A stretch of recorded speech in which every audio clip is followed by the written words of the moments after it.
name is Jason JROCK Houston, and you're listening to Chaotic Riffs Magazine. We can be found on the web at www.chaoticriffs.com, and our special guest tonight is drummer Vince Luppo, who plays with the Los Angeles-based Rolling Stones tribute band, Mick and the Stones. Welcome to the show. Today, Vince, how you doing? I'm doing great. How are you? I'm great. I'm great too. We're interviewing you today for our new On the Record segment, and that, Vince, as I told you, is where we interview people to talk about some of their favorite albums and artists that really influenced them over the years. And like a lot of people, I noticed you made a top 10, top 20 list of some of your favorite albums, and you included on the list Jimi Hendrix's album Axis Bold as Love, which was his second studio album by the Jimi Hendrix Experience, and I believe it was released in December of 1967, and it was produced by Chas Chandler. So why don't we start the interview off, Vince, by talking to us about why you included this album on your list, and talk about the influence it had on you. Well, first of all, thank you very much for having me. Oh, thanks. Why did I include Access or Jimi at all? Yeah, Jimi Hendrix. Well, I guess he had the most profound influence on all of us fledgling musician wannabes as we were kids. Yeah. At the time that this album came out, I had just turned 16 years old a couple of months earlier. Wow. And when I first heard the first album, Are You Experienced, was on a New York City-based radio station called WNEW. Oh, yeah. And the main guy out there was Scott Muni. They had many well-known DJs, but Scott Muni had that gravelly voice and always premiered many of these types of albums on his show. He was a big promoter of British rock, progressive British rock at that time, and I would come home from school and dig right into to the radio. When I first heard this album, after hearing the other album, there was a jump in the production value. No question about that. I heard that. It just sounded fresher, revolutionary. Love the drumming, especially. As not a guitar player, as a drummer, I listen to bass and drums before I really zero in on the rest of the song. I get an impact of the song. But bass and drums is what I gravitate towards when I listen to all of these recordings that these three guys did. Noel Redding was the glue of everything, and Mitch Mitchell had the big influence from jazz. So I was always into swing jazz early on as a really little kid. So it was very interesting to hear somebody marry jazz with rock, that fusion. It was one of my first times I had ever really paid attention to that. Yeah, and being a drummer, Vince, that focuses obviously on the rhythm section of the band, as you say. Talk a little bit about the fact that the Jimi Hendrix Experience was a three-piece band as opposed to having 4 or 5 guys in the band. Well, when you have less guys than more guys, there's more room to create. So with Hendrix, he was in another planet. He still is, to me, the greatest guitar player of all time. Very revolutionary. Nobody can touch him. You can mention the other greats. He's in a separate category, all alone. Well, Jimi is like a triple threat. I mean, masterful guitar playing, no doubt. The guy is on fire. I mean, if you ever seen him live, or even just any live videos, I mean, he could play the guitar with his teeth. He could play it behind him, in front of him, every which way. I mean, the theatrics alone, and then a great lead singer as well, great songwriter. Oh, the songwriting actually came way up from the first album. I thought he really had grown on Access from Experienced. In '67 when this came that out. year hit, we had Sgt. Pepper's, we had Surrealistic Pillow, Velvet Underground, the Doors' first album, Disraeli Gears, and so this is like my music collection. and you were just starting the collection when the music was still good, and you made a very good point at the top of the interview talking about hearing it on the radio and playing playing like the entire album on the radio. They did that a lot back then, and kids today may fail to realize the importance of radio back then. I mean, today you have YouTube, you can go find any tune you want on the internet, pretty much. But when they had radio back, radio was a big part of, promoting these albums. Yes, they came out on albums and 8-tracks and cassettes. They didn't have CDs, at this point, but playing it on the radio and stuff. There's a whole campaign to that. The record companies would send it out and stuff, and that's how they get their, stuff played on the radio back then. Absolutely, and with that in mind, when Sgt. Pepper's came out, they played the album over and over from beginning to end, over and over for hours, hours on end, and it was like we were mesmerized.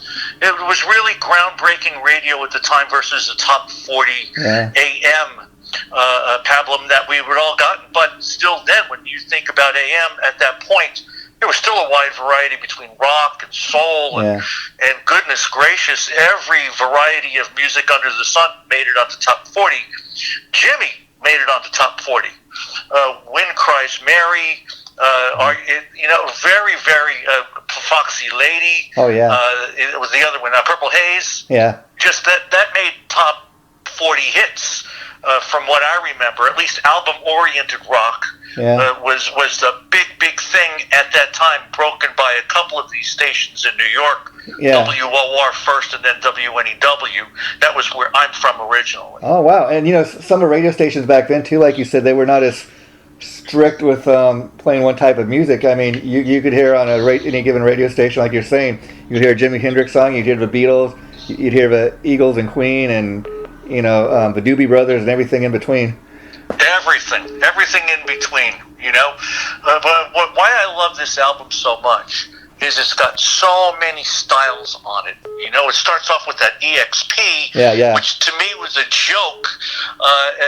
But then you hear, on that same track, you hear him with the experimental guitar, with that feedback and the harmonics. And it was like, where are we going with this? And then the next track was so odd. It starts off with drum brushes. Jazz. Really, swing jazz. That Up From the Skies really laid back. And I'm like, wait a minute. This is going to be a completely different record than what I was expecting from the first record. And then you start getting into the next track. And then, okay, here we go. Spanish Castle Magic. Yeah. Just brilliant stuff, the rest of the album, Yeah, and it's interesting you were bringing up the fact that, citing this as like British rock. Most people don't think of Jimi Hendrix as, a British musician, but during the time this album was made, it was recorded in London, and he spent a good portion of, his career living in London for a while, and that had a huge influence on the sound of this album.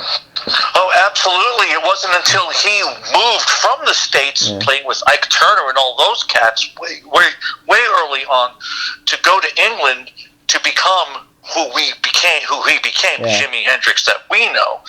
The famous story for your listeners, Hendrix got a copy of Sgt. Pepper's. Now, you may know this story. He got a copy of Sgt. Pepper's before a night that they were going to play in a theater, I believe in London, and the Beatles were in the audience. He got so blown away by the title track of Sgt. Pepper's Lonely Hearts Club Band. The band literally learned it minutes before they went on stage, played it in front of the Beatles. Oh, wow. And yes, it's just an incredible thing that happened. So this guy was not afraid. Yeah. He was unafraid. 67 also had the Monterey Pop Festival that happened on the West Coast that he anchored, and he became famous with that guitar flame thing and all the feedback, and people were just like jaw dropped to the floor. Yeah, and it's never seen that before. You know what's interesting, Vince? We're talking about this like just a couple of years ago. The Are You Experienced album, they did a reissue, like a 50th anniversary. Just think about that for a minute. 50th anniversary, and then this album. Don't remind me. This album, this album came next, but the odd thing about when talking about Hendrix, we're talking about him, he wasn't here that long as far as, this album came out in 67 and he was dead by 1971. And when you look at his body of work, it's very interesting in that little bit of time, what the legacy, the huge influence he had on the musical world. He wasn't here very long, but, and there's been a ton of reissues since his death, but oddly enough, I was looking up on YouTube to try to find, just listen to some Jimi Hendrix to kind of prep myself for the interview today. And what I discovered, much to my amazement, and I saw somebody note this, that for some unknown reason, you can get almost anything on YouTube, but most of the Hendrix stuff has been blocked by YouTube, which I really don't know if that's something the family has done or what. That's something that's unbeknownst to me. Yeah, but interesting. Yeah, very much so. I'm more than happy to play all the digital stuff. Yeah. I no longer have my vinyl records. Sad to say, yeah. But I've got everything he's ever created. A couple of bootlegs. Yeah. Also, that was converted to digital. There's just some really cool stuff on this album. 6 was 9. If 6 was 9, I love really that. Psychedelic. Yeah, I love that song. And love that song. And by looking up some of the notes before we did this, there's that foot stomping that's in the background. Towards the tail end of the song. It happens to be Graham Nash and Gary Leeds on a floor. Oh, wow. And that's stamping on their feet on a floor. And he's playing the recorder in that whole back section of all of that. But when that one part comes up, it gets really quiet and low in the foot stomping. And your heart kind of pounding with the music, You just don't know where it's going to go. What's kind of interesting about that is fun. Jimi is a guitar god, a guitar hero, and you listen to that, and like you said, he's not focusing so much on the guitar, but the drums are kind of spotlighted in that song, and it's kind of interesting, to kind of consider that when this is a guy that's known for his guitar playing, but he kind of a lot of other guys in the band to shine as well. That goes back to your point about 3 pieces versus 4 or 5 pieces or more. The more you have, the tighter the arrangements need to be, the tighter the playing needs to be, or else you'll have a cacophony of sound. Yeah. But with groups like this, and Cream, Emerson, Lake and Palmer, which was a little tighter, but they had the experimentation, all those 3-piece bands that came up at the time had that room to express themselves. And knowing what I know of the Mitchells' background with the jazz, before he joined Hendrix, he was in Georgie Fame and the Flames. Oh, wow. For a year or so. Oh, okay. And Georgie used to tell him when he used to like to splash the cymbals and do his thing like we know on the Hendrix records. He would say, hey, calm it down and play the hi-hat, will you? Yeah. so, but you could tell how much the joy, the love of what Mitchell is doing, but yet Noel Redding is holding down the fort. Yeah. With the bass, it all works. It's incredible how it worked. So magical. They were like a tight rhythm section, no doubt. And, it's kind of interesting. You bring up, Cream was another one of those super trios, as was Mountain. I was wondering, were you much of a fan of Mountain, Leslie West and those guys? Oh, absolutely. And in fact, before Mountain, he had a band that I saw, one of my first concerts I had ever seen was, Leslie West, absolutely. All those guys, the Who. Yeah, the Who. Now, but I want to ask you about that because people, you have 4 guys, but yet, I guess it's because Roger Daltrey's a singer, but very often cited as, a 3-piece band. Talk a little bit about that since you're a musician now. Absolutely. I think of them as a 3-piece band. I do.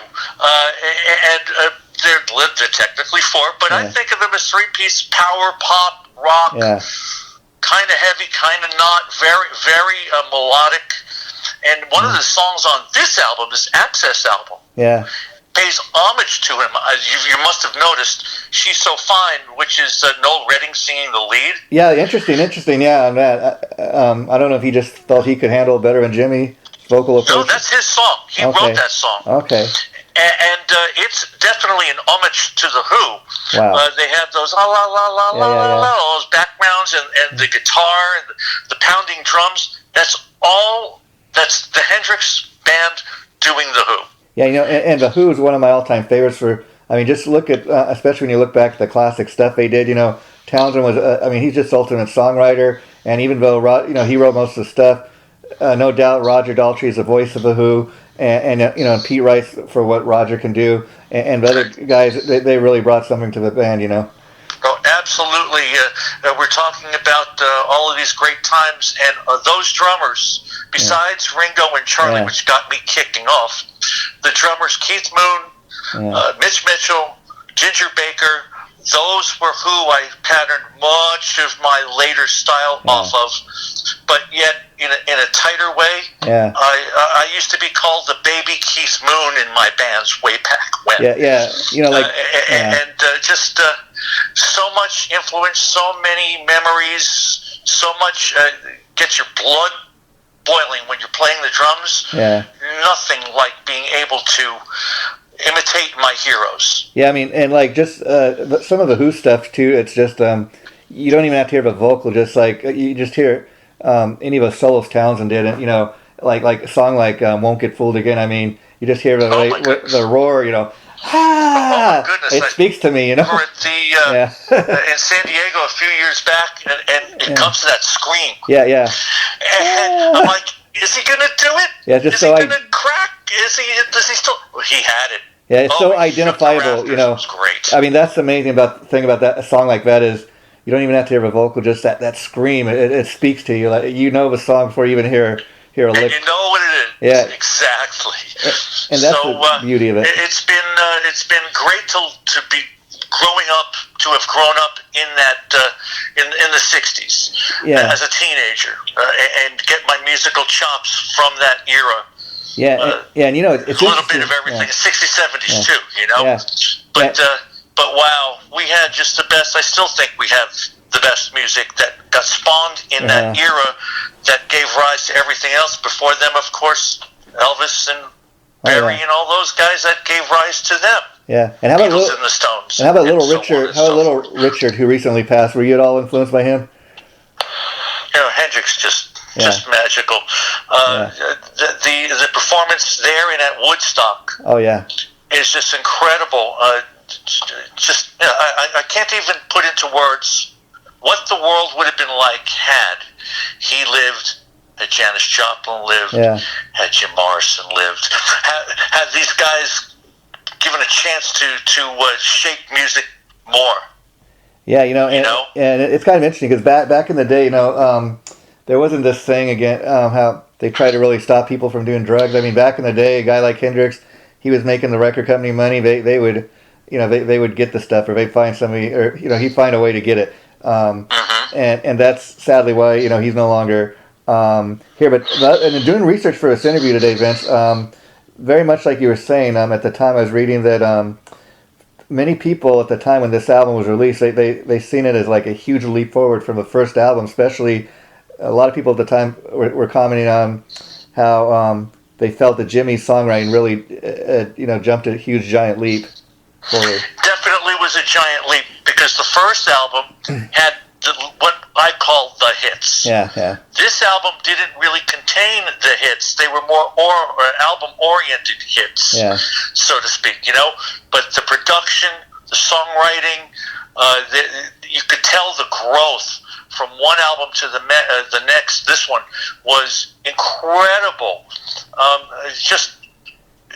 When I want to listen to Hendrix, this is Access Bolt of Love is the first album I go to. Which is kind of interesting because most people, like I was saying, okay, this album doesn't have anything like a Foxy Lady or Purple Haze or anything like that, where his guitar playing is really showcasing, nothing, no flashy playing really. This stuff is kind of, I think, it's really based around the songs. The songwriting is really strong here. I don't think he was looking to do any flashy guitar playing here. Well, that separates musicians or people who really have fondness for what's going on inside the music versus people who like the hits. Yeah, and then that's why I think those. He saved the theatrics for the stage, if you know what I mean. Right. Yeah. Well, when we play in the Stones, we do a lot of the hits, but a few of the songs we do mix in that are maybe newer ones or lesser known ones. People still react, but you can just tell they gravitate towards "Start Me Up." Yeah, well, Satisfaction. Yeah, well, I'll give you an interesting story on that. You know, I also noticed you also included the Rolling Stones' "Let It Bleed," another great album, but also kind of a forgotten one, if you will, because I'll tell you, when I first contacted you, I was kind of going between that album and this one, and I thought, well, he plays, it was as much fun as it would be to talk to Vince about a Rolling Stones album. I think it'd be more interesting to kind of go outside his comfort zone in the sense of that's not what he's known for playing, and kind of talk about some of his other influences. So and we could maybe talk about the other album at a later date. But Let It Bleed, you know, I went on YouTube the other day. I was kind of listening to some of the songs on that album, and I myself kind of forgot how many great songs were on that album. On the Let It Bleed album? Yeah. That's my other favorite. The number one favorite Stones album of all time was that one, and we as a band have had the pleasure to have played that album from beginning to end a few times in public, and it's magic. Yeah, I mean, I bring that up because a lot of people, when they think of a Rolling Stones, that they'll go to like to a greatest hits album, really, because that's where all the hits are. Obviously, they'll go to like even one. They'll go to like Sticky Fingers. That's another one that people are always citing. Baker's Banquet before this one set up Let It Bleed. Yeah. And so that whole Taylor era, just phenomenal. Just from Mick Taylor, just phenomenal era of creativity of theirs. But the whole span of their career, it's unmatched. Let's face it, it's unmatched. Yeah, well, I'll tell you another one of my. Speaking of the Rolling Stones for a minute, another one of my favorite songs that I accidentally discovered is the song "Connection." Now, where I originally heard the Ronnie Montrose version of that, which was on the second Montrose album, and if you listen to his version, it's almost like a totally different song, but than what the Stones did with it. Did you say "Connection"? Yeah. The Keith song. What a cool song that is. Yeah. Under 3 minutes. Yeah. It's just fantastic.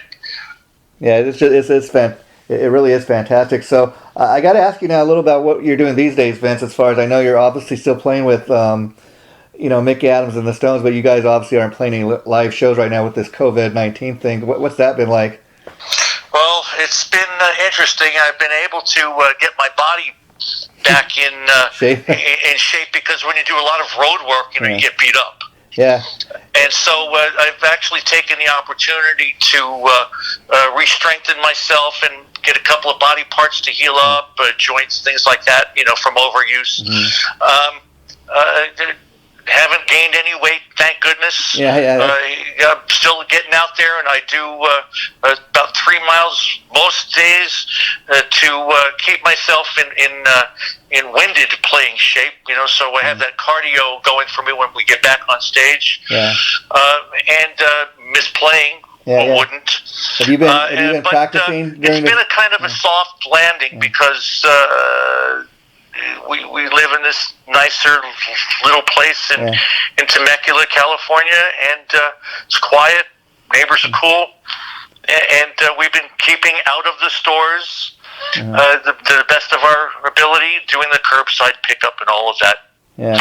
So it's a shame what's happening, but it'll all bounce back sooner or later. Hopefully sooner. A lot sooner. I mean, to give people a little something to laugh about here, I mean, this is really a different world we're living in. Who would have thought in 2020 that, a big commodity would become toilet paper, if you know what I mean?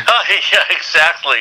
Any kind of paper. Yeah. In fact, my wife and I had just gone shopping for the first time in a store yesterday. Oh, wow. And the whole paper aisle was out. Yeah, to give you a funny story on that is when this all started, I had a friend tell me, "Oh, you better go stock up on toilet paper." And I'm like, "Oh, wait, what are you talking about?" And then I wasn't totally out, but I was able to find some. I had to go to 8 different stores, and then finally found it at a local Target. And then it was funny because you get there to a store and think, "I'm just going to walk in the store." No, you got to wait in a long line of right outside to just even get in the store. And then once you get in, that's the first it's thing. A whole different world, my friend. Yeah, that's the first thing they tell you. Different world. Okay, if you're here to get water or paper, line up here. If you're not getting paper or water, you're welcome to roam the store. Okay, and then really. you had a guy hand you. Unfortunately for us, we have not known anybody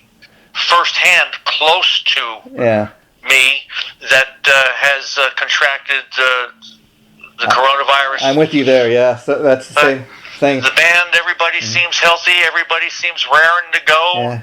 It's just a matter of time now. So Vince, let me ask you now. Obviously, we're talking about the influence Jimi Hendrix and his album Axis Bold Love had on you.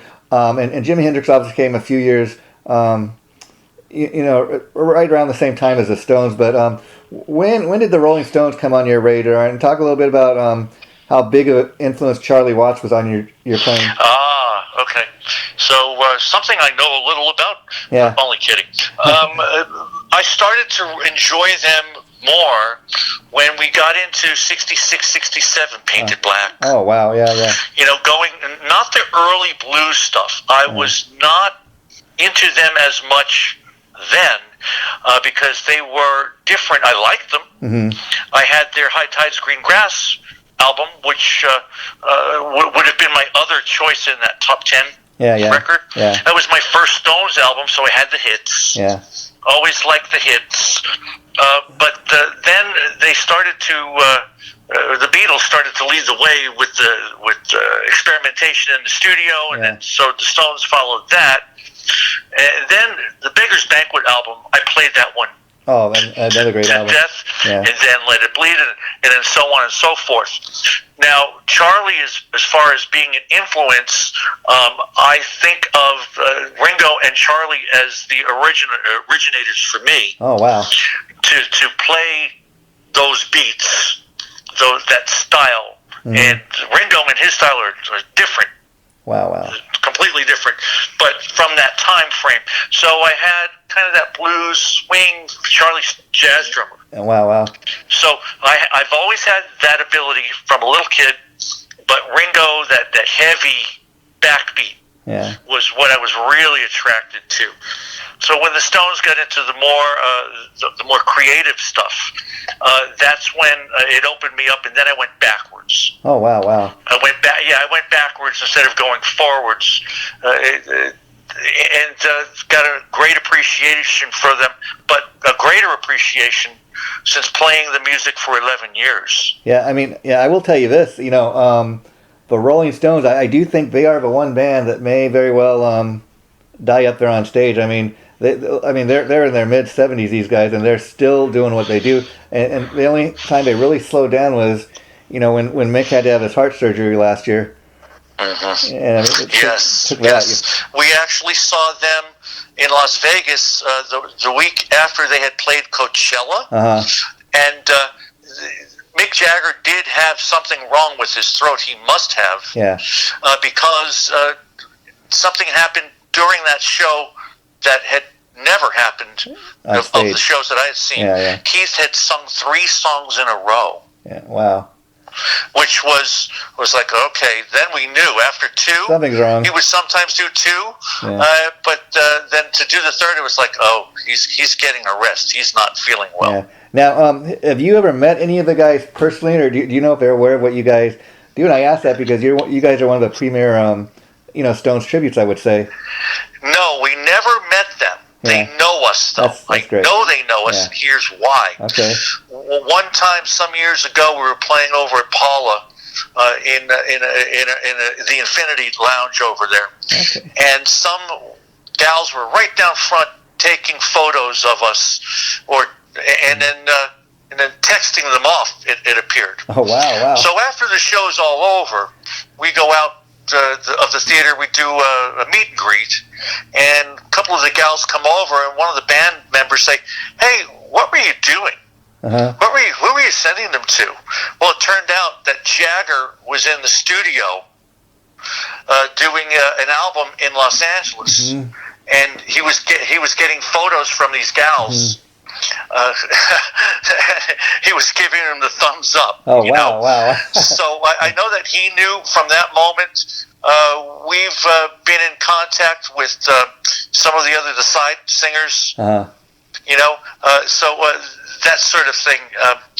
And so I know that they know us. That's cool. That's cool. Of us, so let's put it that way. That's cool. And let me ask you, Vince, have you been with the band since since inception, or was there another drummer before you? I actually helped start the band. Oh, wow. So talk a little bit about how that came together. I mean, you must have known Mick, or, I mean, how did the band... No, okay. Not at all. Wow. He came along a little bit later. I was always wanting to do something different. So my wife and I had gone on a cruise for a week, came back, and I was like, okay, I'm going to take the plunge. Wow. I was trying to do the regular bar scene and with the same people I had been working with on a rotating basis. Wow. So down in San Diego, there was a publication called The Reader, and one of the guys put an ad in looking for the drummer. So I show up, and I have a soul patch under my lip, my lower lip, and so apparently I must have fit. Yeah. So they were asked, gee, you kind of resemble him. Would you mind shaving it off? I said, it's only hair. Yeah. Yeah, grows back, of course. So we went through. I happen to have known a group of people. A guy who was playing sax, a guy who would do keyboards. So I helped bring the rest of the band along. We had a couple of different Mick Jaggers that we were not happy with as we were going through the auditioning and learning process. Not happy at all. At least I wasn't. Was it more their performance as a singer, or they didn't look the part, or? Performance as a singer plus personality. Oh, okay. And so one time, this gentleman and myself, one of the other guys in the band, and myself and our wives went to see another Rolling Stones tribute band playing at the Coach House. So the rest of the band was okay, but this singer was like magnetic. I couldn't take my eyes off of him. Wow. In my head, I'm saying, I want to work with that guy one day. Yeah. And so, wouldn't you know, the other gentleman that I went with struck up a conversation with him even a week later, and a couple of days after that, so about 7, 8, 9 days later, he's in my living room with the full band playing the whole group, and you could just tell it was magic. And let me ask, it's very. I'm very interested to learn this because I know a little something about the band, but I never knew this, and I'm very interested because of the fact that the band is called Mick Adams and the Stones, and so I very much thought he must be one to form a band. Now, I'm assuming, you allowed that to kind of happen as opposed to just calling it the, whatever, the LA Stones or something like that, because the guy's just that good. No, right.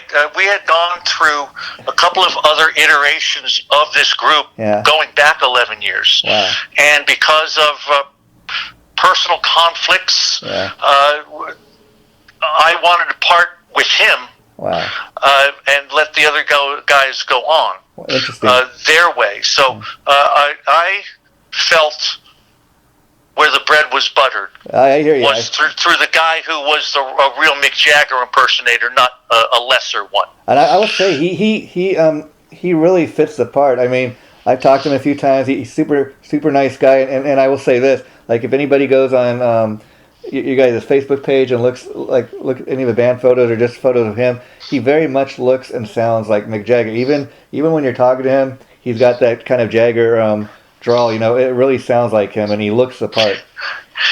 Absolutely. And when we're in the makeup and the costumes, and we've got all the authentic gear, and because I've got the replica kit, and all that stuff, all these guys, the 5-string guitar, the 6 strings, all these the amps, all that stuff, it's really like watching them.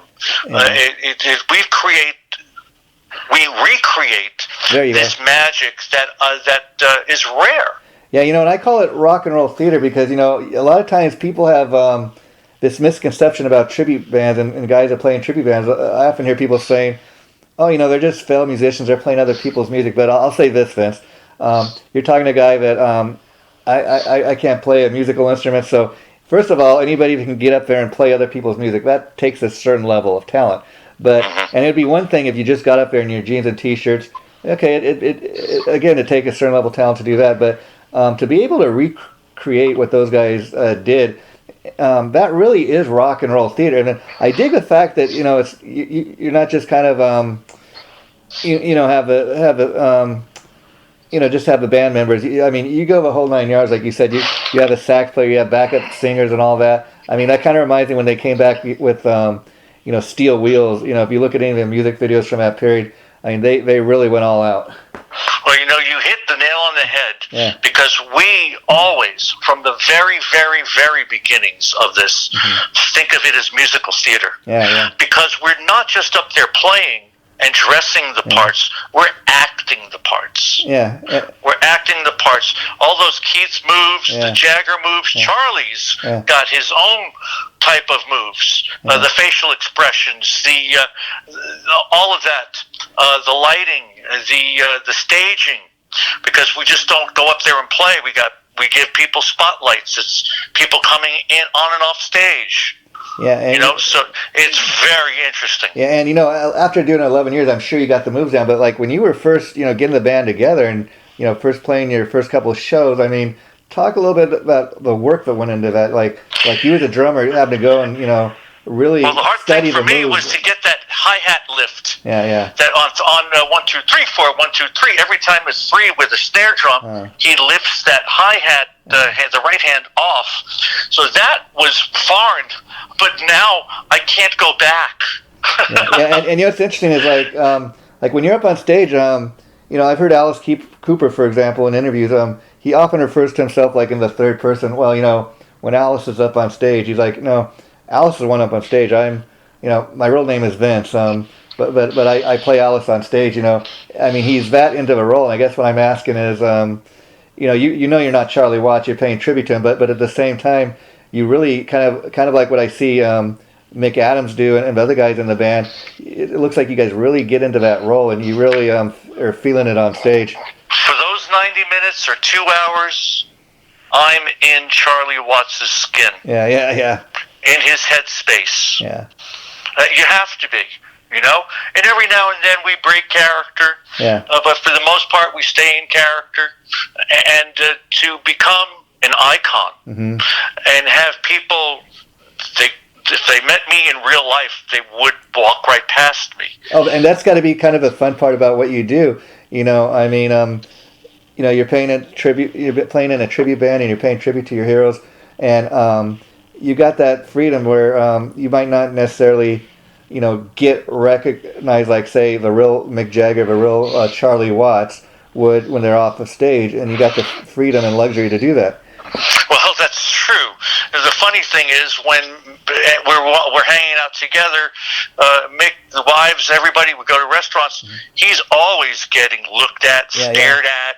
It's Mick Jagger, and it's a big inside joke, But it's got to feel good that people recognize you for that, but yet without being too terribly pestered. We still have to have our private.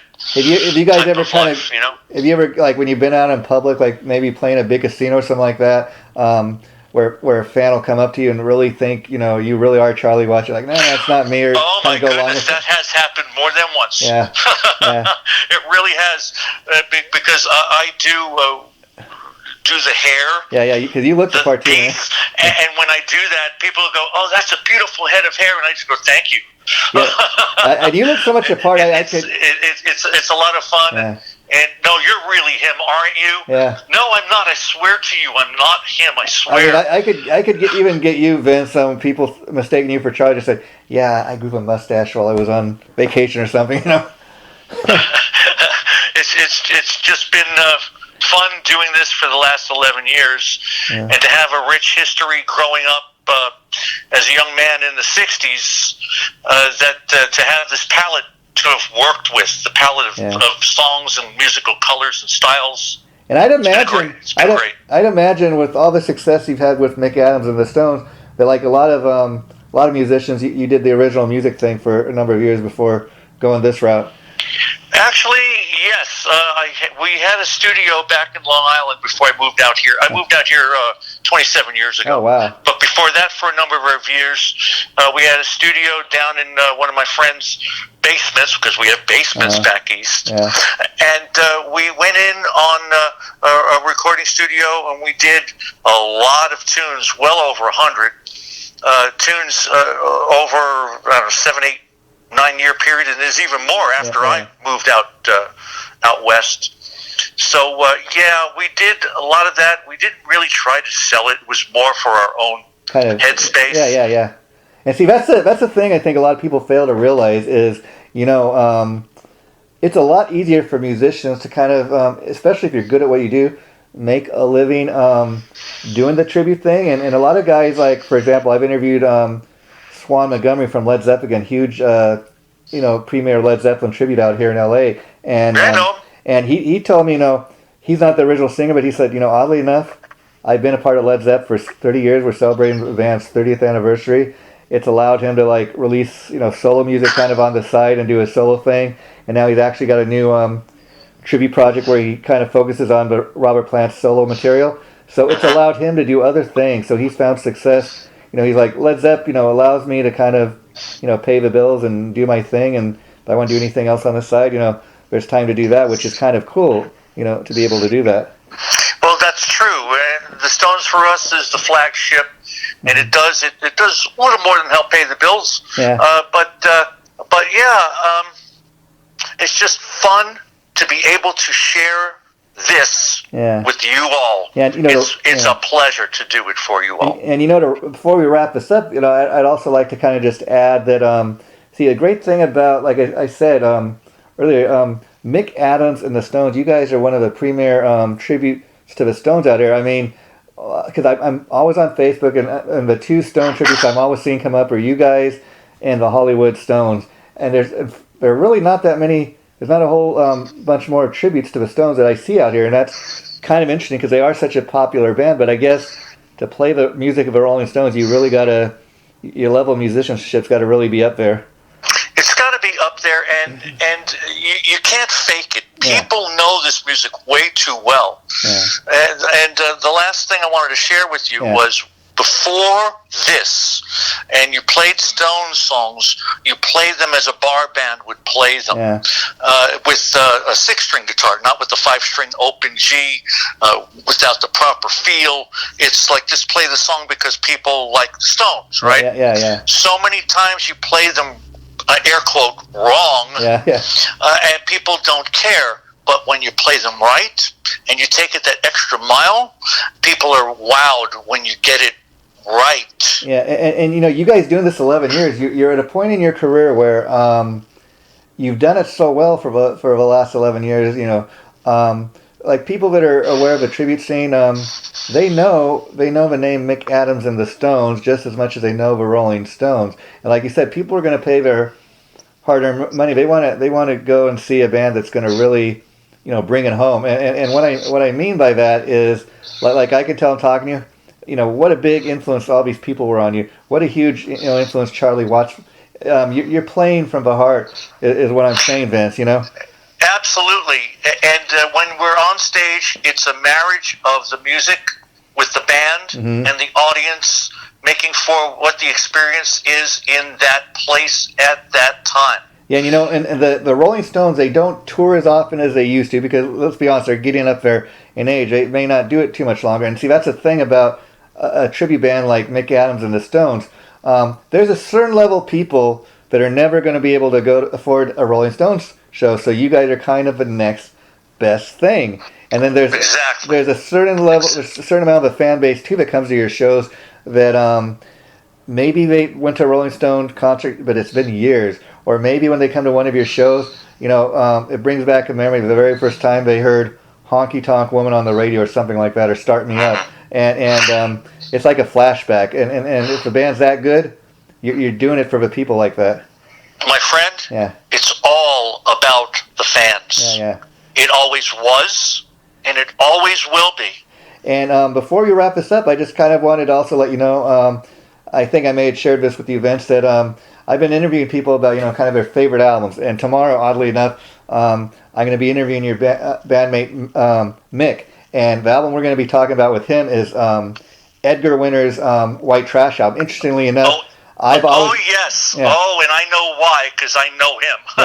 And I'll tell it's you, going to be a fun interview, pal. Yeah, I'll tell you, part of the fun of doing stuff like this is I've been an Edgar Winter fan. I felt he's always been very underrated. And like a lot of people, my favorite album by him was that They Only Come Out at Night, the one that has Free Ride and one of my all-time favorite classic songs, and Frankenstein. But when I seen the White Trash album, I kind of went on YouTube and I was checking out some of the stuff, and because again, I played that other album so much, I kind of forgot about what a great album that White Trash was, and see, that's part of what we're doing here. We're making people remember all these great musicians that may have kind of been forgotten for whatever reason. Yeah, well, another great, groundbreaking album. Well, another great one,